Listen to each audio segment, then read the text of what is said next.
परभणी मानवत मार्गावर रस्त्याच्या कडेला 20 ते 25 वयोगटातील एक तरुणी निश्चल अवस्थेत पडलेली होती. तोंडाला स्कार्फ व टॉप एवढेच अंगावर होते. भर दुपारची वेळ, वाहनाची सततची वर्दळ सुरू होती, पण त्या दृश्याकडे पाहूनही प्रत्येक जण पुढे निघून जात होता. कुणी जवळ जात नव्हते. काही सेकंदांनी तिथं जे घडलं त्यानं परभणी जिल्ह्यात चर्चा झाली. ही घटना परभणी मानवत मार्गावरील पेडगाव परिसरातील आहे. बुधवारी सकाळपासून या रस्त्यावर नेहमीप्रमाणे वाहनांची ये-जा सुरू होती. याच मार्गावर रस्त्याच्या कडेला सुमारे 20 ते 25 वर्षाची एक तरुणी बेशुद्ध अवस्थेत पडलेली दिसत होती. तिच्या अंगावर फक्त टॉप आणि चेहऱ्यावर स्कार्फ होता. ती कोण आहे, ती तिथं कशी पोहोचली याचा कोणालाच अंदाज नव्हता. अनेकांनी हे दृश्य पाहिलं, पण मदतीसाठी मात्र कुणीही पुढे आले नाही. याचवेळी परभणीतील मंगेश सामाल आणि कृष्णा प्रधान हे दोघे माजलगावच्या दिशेने प्रवास करत होते.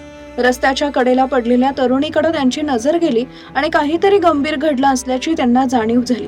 त्यांनी क्षणाचाही विलंब न करता वाहन थांबवले आणि तिच्या मदतीसाठी धाव घेतले.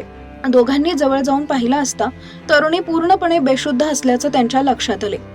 परिस्थितीचं गांभीर्य ओळखत त्यांनी तातडीनं मदतीसाठी प्रयत्न सुरू केले. सर्वप्रथम संबंधित अधिकाऱ्यांना घटनेची माहिती देण्यात आली. त्यानंतर आपत्कालीन सेवा क्रमांक 112 आणि रुग्णवाहिकेलाही संपर्क करण्यात आला, जेणेकरून तरुणीला शक्य तितक्या लवकर वैद्यकीय मदत मिळू शकेल. माहिती मिळताच पोलीस प्रशासनानं तात्काळ हालचाल केली. काही मिनिटातच पोलीस आणि रुग्णवाहिका घटनास्थळी दाखल झाले. तरुणीला काळजीपूर्वक रुग्णवाहिकेत हलवून उपचारासाठी रुग्णालयात पाठवण्यात आले. वेळेत मदत मिळाल्यामुळे तिच्यावर तातडीनं उपचार करणं शक्य झालं.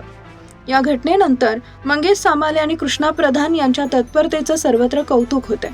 शेकडो लोकांनी दुर्लक्ष केलं, मात्र या दोघांनी दाखवलेल्या संवेदनशीलतेमुळे एका तरुणीला वेळेत उपचार मिळू शकले. या प्रसंगातून एक महत्त्वाचा संदेशही समोर येतो. अपघात असो किंवा आपत्कालीन परिस्थिती, केवळ बघ्याची भूमिका न घेता मदतीसाठी पुढे येणं ही प्रत्येकाची जबाबदारी आहे. वेळेत केलेली छोटीशी मदत एखाद्याचा जीव वाचवू शकते. असंच या घटनेतून पुन्हा एकदा अधोरेखित झालं.